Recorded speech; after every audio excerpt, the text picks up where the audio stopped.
In the 90s, SimCity was one of the biggest and most beloved gaming franchises of all time, generating over $1 billion in revenue for the company that created it. It was a wildly successful concept that pioneered an entire new genre of games and led to multiple sequels and spin-offs being released over the next 10 years. But as the 2000s rolled around, the franchise fell eerily silent and SimCity fell off the face of the planet. Until 2013, when fans were faced with one of the worst reboots in gaming history. A reboot so bad that it led to the downfall of the entire SimCity franchise. What happened, and how did SimCity go from one of the most successful PC games of all time to being completely forgotten about by its developers? What went wrong, and why did SimCity die? Our story begins in 1985 with Will Wright, a hobbyist game developer working on an innovative indie project called Micropolis. This game was unlike anything else on the market. It featured no traditional levels, and players could neither win nor lose. Instead, Micropolis offered a unique open-ended experience, an approach that, while familiar today, was groundbreaking at the time. In the late 1980s and early 1990s, the gaming industry was still heavily influenced by the design conventions of arcade games, with their focus on lives, levels, and high replayability.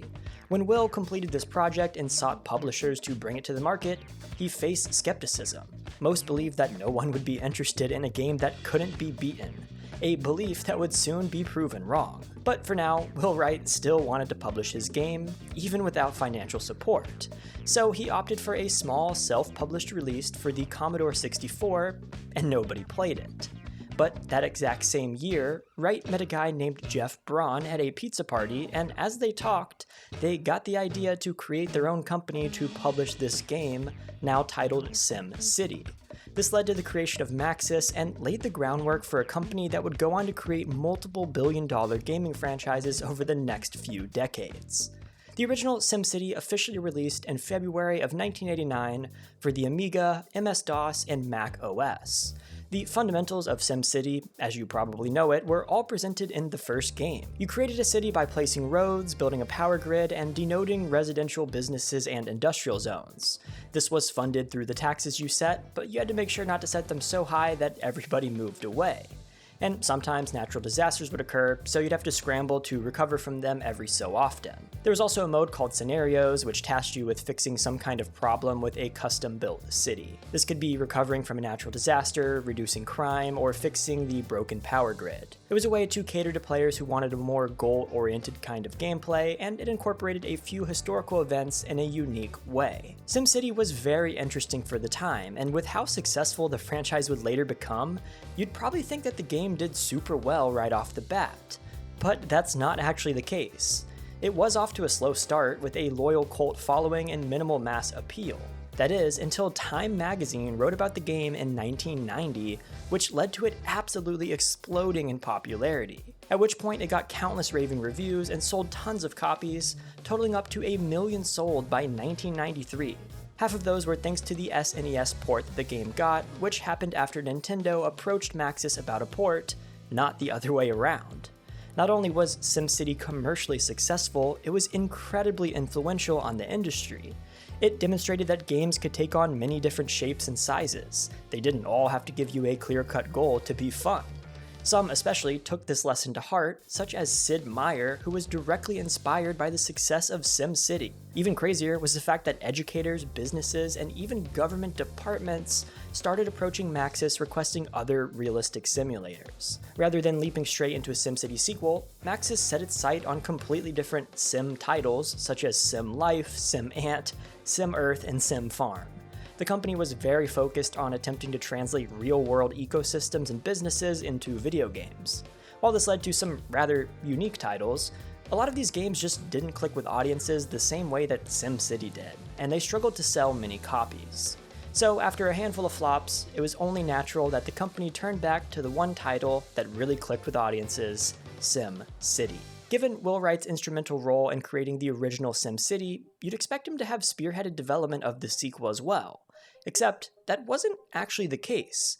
He wanted nothing to do with it at the start. While the original game was born from a place of love and he cared for it deeply, He spent 5 whole years of his life dedicated to seeing the original SimCity to completion. That would take a serious toll on anyone, and he just didn't want to do a sequel at this time. So Wright tasked Fred Haslam with directing the sequel. But after a year of fruitless development, Wright agreed to join the team anyways. Once he did, things started to progress smoothly, with Haslam and Wright rapidly building off of each other's contributions, allowing the team to wrap things up in just a couple of years. Wright even realized that he was having fun along the way, and it really shows in the game. So in December of 1993, SimCity 2000 was finally released with its plethora of improvements. It was the first title of the series to adopt an isometric perspective, which became a visual staple of the franchise.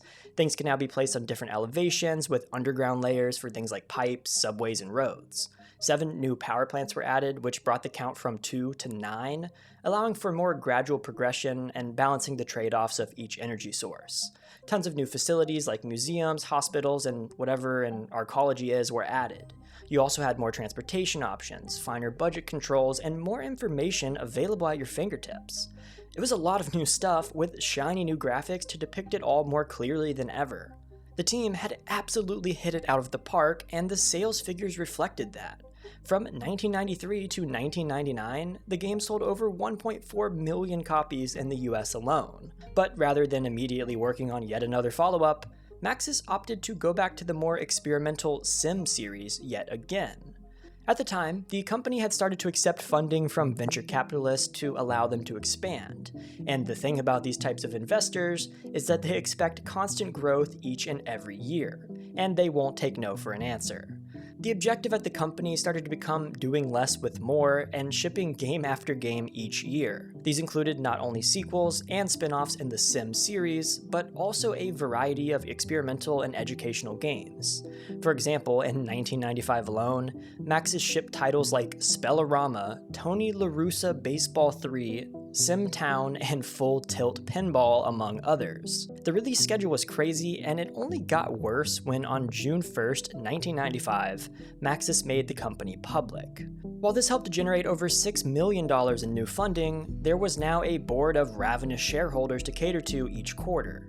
It led to a situation where on the outside, things looked peachy at Maxis with huge amounts of cash made for Wall Street, but internally, the company was a complete disaster. Management demanded 4 games had to be shipped by the end of 1996, or the developers would be out of a job. That included Will Wright, the founder of the company, who just wanted to make a game called SimCopter where you could fly around SimCity 2000 saves in 3D. He could still make the game, but it was under the same time crunch as all the other projects, despite the company literally owing everything to Wright. So I don't think you'd be surprised if I tell you that almost every game that Maxis put out from 1994 to 1996 had a mixed reception and poor sales. The 4 in 1996 did especially bad, with Wright's SimCopter releasing with one of gaming's most controversial features at the time. Sometimes, 2 men would kiss, gasp.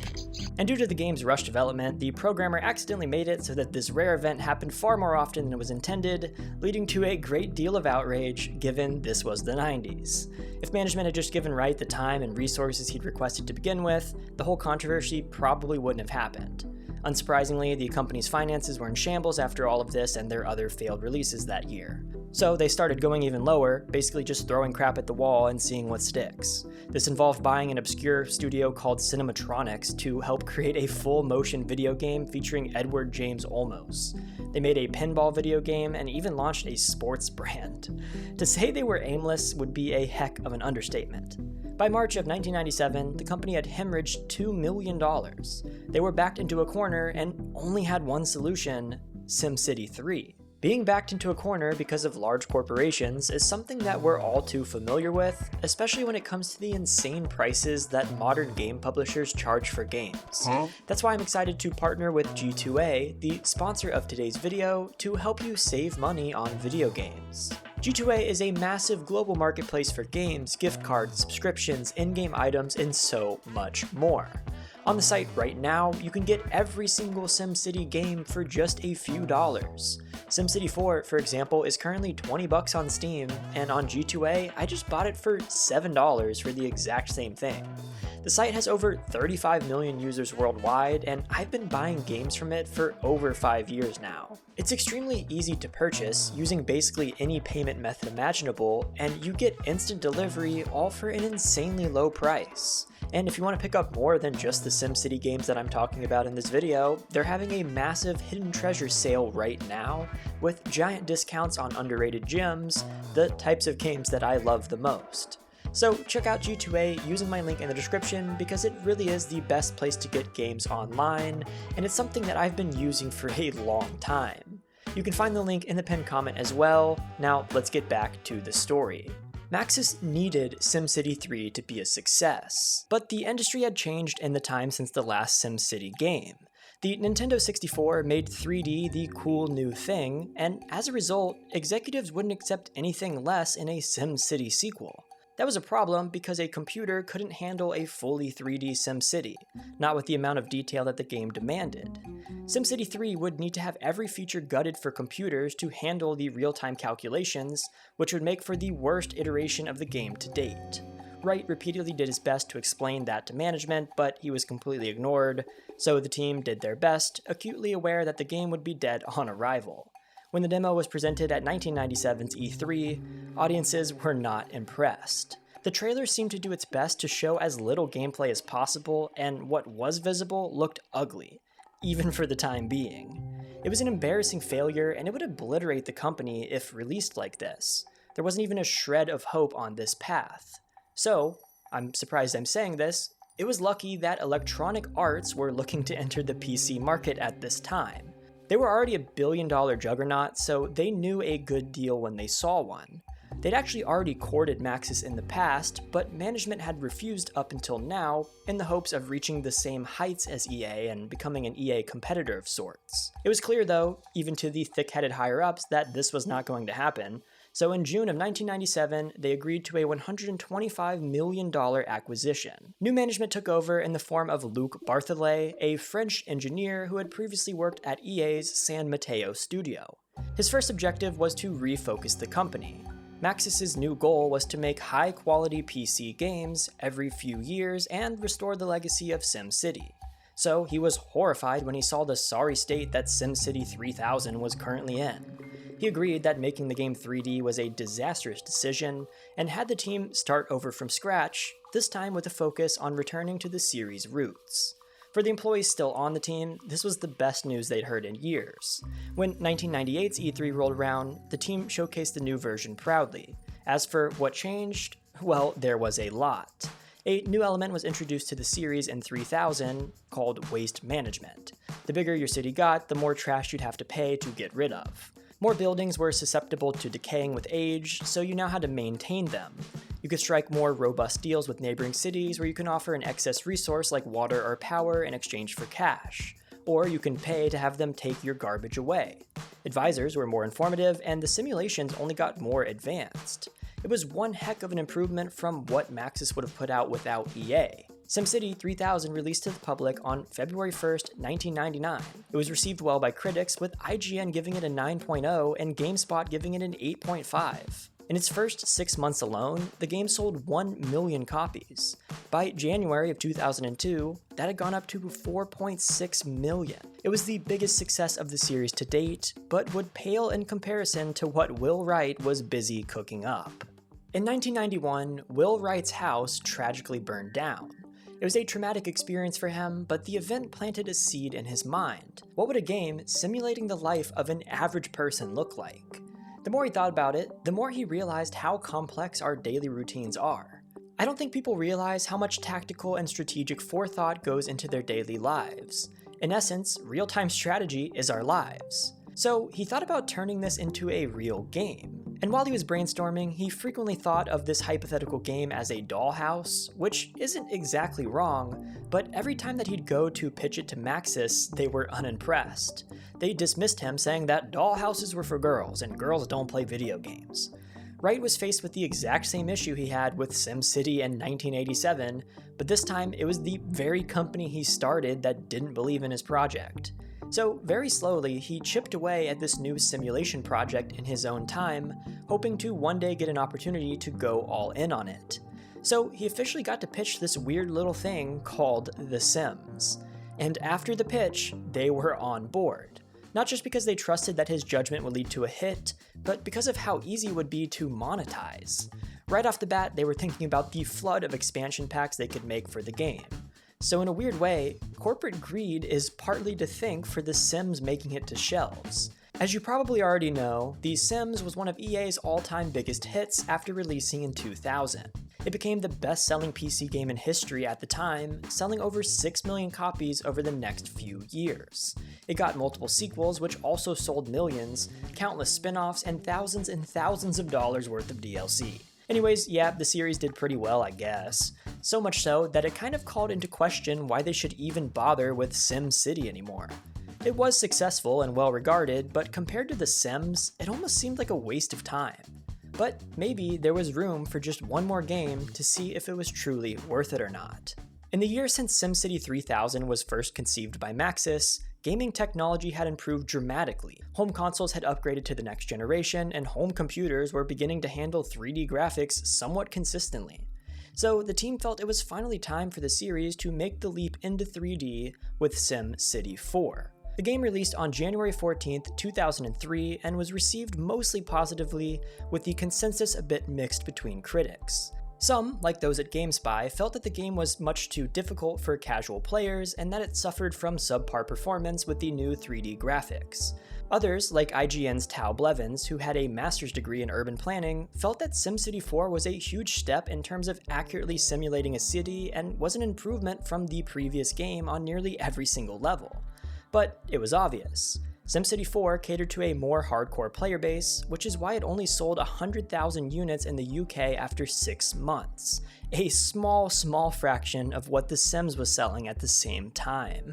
In fact, The Sims held the #1 bestseller spot of all games in the UK for the entirety of 2003. It almost seemed like Maxis couldn't compete with itself in its new successful Sims franchise. So, SimCity, the series that birthed The Sims, fell into obscurity and disappeared from existence for the next 10 years. After 2003, there were a few minor games and expansions released, including SimCity Societies in 2007 and SimCity Social in 2012, but these are definitely not counted as important releases in the SimCity story. Societies was developed by a company called Tilted Mill Entertainment, with Maxis having no involvement whatsoever. The game was a flop, nobody really played it, and Will Wright had little to no involvement in the project whatsoever. EA outsourced this game to a new studio because Will was once again somehow working on another insanely unique and insanely successful gaming franchise with Spore. I don't know how he does it. So the team at Maxis was busy, and SimCity Societies was nothing special. And SimCity Social, well, that was a Facebook game. So in short, SimCity fell off the face of the planet from 2003 until the next mainline release, which would come out of nowhere in 2013. And little did we know that this game would be the one that killed SimCity for good. Anyways, it is now 2013, and EA was working on a full SimCity reboot, a clean slate, something that was supposed to be the best SimCity game of all time. It had a lot of potential and was supposed to bring the city building genre to new audiences. It was going to be huge. Or at least, that was the idea. But, well, development of the new SimCity was incredibly troubled, with the team at Maxis constantly butting heads with EA and their decision makers. Around this time, EA had started to become obsessed with two things: games as a service and beating piracy. After all, they believed piracy cost them $235 million with Crysis 2, as it was pirated 4 million times. That's not how this works, but corporations don't see reality the way that normal people do. As a result, they were trying their best to make all of their titles always online, and SimCity would be no exception. In order to facilitate this, EA wanted to see a greater emphasis on interacting with other cities, ones built by other players. Meanwhile, Maxis wanted to return to the series' roots. The argument continued and neither party wanted to compromise, resulting in us getting the worst of both worlds. And that's how we got the mess that is SimCity on March 6, 2013. The launch of SimCity 2013 was nothing short of a catastrophe. While the new game introduced some new graphics, a clean interface, and some innovative multiplayer features, these positives were quickly overshadowed by a laundry list of problems that infuriated fans. The game stripped away beloved features like terrain editing and an undo button, making mistakes costly and creative freedom limited. Trading and resource management systems were buggy and unreliable, often causing resources or money to simply vanish. Most frustratingly, the simulation itself was deeply flawed. Fire trucks, buses, and other vehicles would routinely fail to reach their destinations, undermining any sense of realism or control in the game. These issues weren't just minor annoyances, they broke the core gameplay loop that had made the series so beloved. Players could build beautiful cities, only to watch them fall apart due to bugs and design oversights, robbing them of the satisfaction that past SimCity games had delivered. But the single biggest reason why SimCity became a disaster was its always online requirement. EA insisted that players be permanently connected to their trash servers to play what was, for the most part, a single-player experience. This decision was both unpopular and poorly executed. The servers were overwhelmed at launch, leaving thousands of paying customers unable to access the game at all. Those who could get in faced constant disconnections and lost progress, as the game only saved to EA servers. EA scrambled to add new servers, while Maxis claimed that making an offline mode would be impossible, so they couldn't fix the problem that way. In less than a week, however, modders proved that this claim was a bold-faced lie. Not only could you remove the online requirement, it was as simple as tweaking a single line of code. The backlash around SimCity 2013 was immediate and intense. Review scores plummeted, with user ratings sinking to as low as 2.3 on Metacritic, with over 4,500 reviews, and 1.0 on Amazon, which eventually pulled the game from sale entirely due to overwhelming customer complaints. But that's not all. It also spawned a change.org petition to get rid of the always online DRM, not just in SimCity, but in all future EA titles. The petition hit 80,000 signatures in 3 weeks, and EA had to stop marketing the game in order to stop drawing attention to the problem. And believe it or not, this entire mess is why CEO John Riccitiello stepped down on March 30th, 2013, and it was even a contributing factor to EA winning the worst company in America for the second year in a row. SimCity was a massive dumpster fire for the company. EA did give out a free game to some players as compensation, and after a month or so, the situation with the servers was mostly stable. Patches addressing various bugs were introduced too, but nothing earth-shattering. It didn't change the frustration from launch, and it failed to fix the game's dreadful reputation. And even worse is that 10 months after the game came out, they made it playable offline anyways. Better late than never, I guess. The chaos had officially passed, but behind the scenes, things were messy. In 2014, Maxis started to suffer from layoffs and corporate reorganization. Then in 2015, Maxis Emeryville, their main studio, got shut down entirely. Even though EA was largely to blame for the state of SimCity, it was Maxis that had to pay for their blunder. The company technically still exists, but it's only as a brand name. Every person who made Maxis a worthwhile company has lost their jobs, leaving it a hollowed-out shell. To date, there's not been another mainline SimCity title or even a spin-off since 2014. On top of that, the closing of the studio dramatically changed the direction of The Sims 4, and today, the game has over $1,000 in purchasable DLCs, most of which should have been included in the original game. Maxis and SimCity had officially died.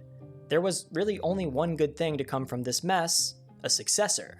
If it wasn't for the catastrophic failure of 2013's SimCity, then the team over at Colossal Order never would have taken a crack at making City Skylines. After all, that is bound to be a losing battle when you're an indie studio going up against a genre-defining studio with 30 years of experience under their belt. Instead, EA had created the perfect storm for a competent new city builder. The team producing City Skylines looked to the first two SimCity titles for inspiration and figured where they could expand on the formula. Modernized 3D visuals was a given, but features like districts were introduced too. These allowed you to specify where certain laws and taxes take place and give them a name. You could purchase more land to expand your city, and there were new challenges to face, such as disposing of corpses. City Skylines wasn't outrageously innovative on its own, but it didn't need to be, because it had extensive modding support. This helped the game to flourish far beyond what it otherwise could have. City Skylines was what SimCity needed to be, and it was able to live on while the city building genre as a whole had been declining for years. It did what the SimCity remaster was supposed to do, and was a really solid game. There's also a sequel, but it's not very impressive, so who knows what the future might hold for City Skylines. But it's well known that SimCity, at least, is very, very dead. After the first title, Maxis' rise and fall can both be attributed to corporate greed. EA managed to save them for a while, helping to produce many stellar titles, but ended up throwing this historical company under the bus 15 years later. They already acquired the Sims brand out of it, so why does it matter? Did you ever play any of these SimCity games? Did you have fond memories of them in the early 2000s? SimCity 4 was actually one of my favorite games around the time, and it helped to shape my gaming preferences even today. So let me know if you have any similar experiences in the comments. If you enjoyed this video, consider liking and subscribing to the channel, and I will see you guys next time. Peace.